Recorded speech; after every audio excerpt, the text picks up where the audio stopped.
जय हिंद बच्चों। मैं आज आपके सामने एक छोटा सा टॉपिक लेके आया हूं जिसका नाम है विश्व व्यापार संगठन, जिसको इंग्लिश में वर्ल्ड ट्रेड ऑर्गेनाइजेशन या WTO के नाम से जाना जाता है। विश्व व्यापार संगठन ये क्लास 10th में भी आपको पढ़ना है इकोनॉमिक्स में, और क्लास 12 में राजनीति शास्त्र में पढ़ने का मौका मिलेगा। उसमें क्वेश्चन पूछा जाता है। तो हम दोनों ही क्लास के लिए इसके जो काम है या इसका जो उद्देश्य है उसको, या ये क्या है उसको समझने का प्रयास करते हैं।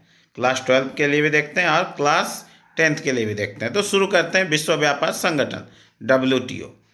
विश्व व्यापार संगठन की स्थापना 1 जनवरी 1995 ईस्वी में हुई, यानी कि विश्व व्यापार संगठन की स्थापना 1 जनवरी 1995 ईस्वी में हुई। इससे पहले ये गैट के नाम से जाना, यानी कि गैट जो था वही संगठन आगे चलकर 1 जनवरी 1995 को WTO या विश्व व्यापार संगठन या वर्ल्ड ट्रेड ऑर्गेनाइजेशन के नाम से जाना जाने लगा। विश्व व्यापार संगठन का मुख्य उद्देश्य व्यापार संबंधी नियमों को उदार बनाना। ये जो हमने यहाँ टिक लगाया देख रहे होंगे, उस लाइन में तीसरा लाइन में लिखा है कि विश्व व्यापार संगठन का उद्देश्य व्यापार संबंधी नियमों को उदार बनाना है। इसका मुख्यालय जेनेवा में है। विश्व व्यापार संगठन का मुख्यालय जेनेवा में है। यानी कि स्विट्जरलैंड, जेनेवा स्विट्जरलैंड में, तो वहाँ है, स्विट्जरलैंड में है, जेनेवा में है। विश्व व्यापार संगठन की बैठक 2 वर्ष के अंतर में हो जाती है या होती है। प्रत्येक 2 वर्ष में एक बार होती है, 2 वर्ष में आयोजित किया जाता है। बैठक में सदस्य देशों के विदेश मंत्री भाग लेते हैं। जो बैठक होती है उसमें सदस्य देशों के विदेश मंत्री भाग लेते हैं। जो फॉरेन मिनिस्टर होते हैं वो भाग लेते हैं। वर्तमान में इस संगठन में 159 सदस्य हैं।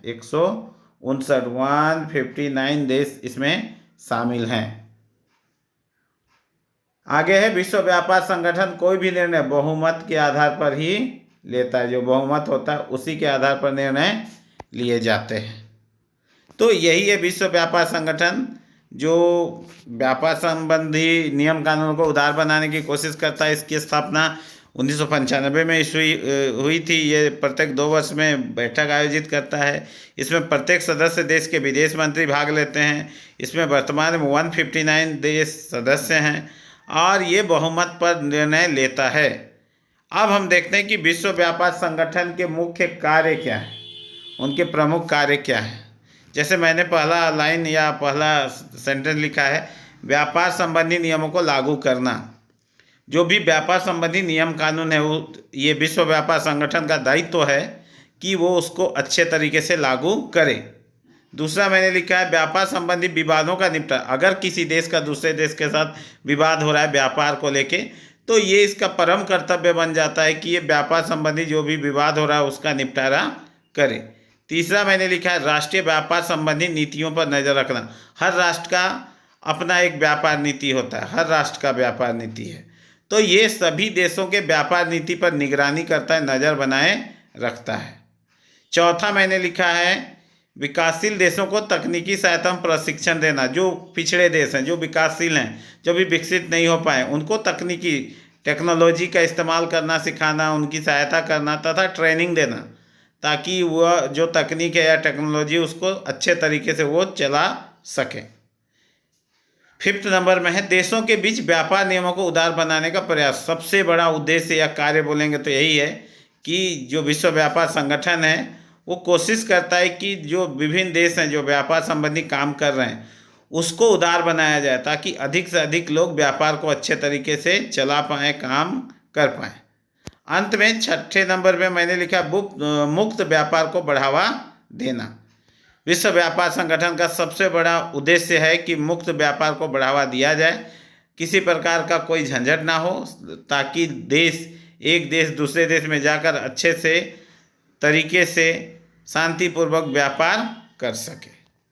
तो बच्चों यही है विश्व व्यापार संगठन, जिसका फंक्शन ये है। और ऊपर में हमने इसका कुछ उद्देश्य बताया, ये क्या है उसके बारे में संक्षिप्त जानकारी देने की कोशिश की। आप देख ही रहे होंगे, स्क्रीन में आपको दिख रहा है, तो आप इसको याद रखिएगा, पढ़िएगा। जैसे नाम से ही विश्व व्यापार है, तो ये व्यापार संबंधी नियम कानूनों की देखरेख करता है, निर्धारण करता है, विवाद का निपटारा करता है। तो ये सारा चीज़ है, आप इसको ध्यान से देखिएगा, पढ़िएगा और कोशिश कीजिएगा समझने का।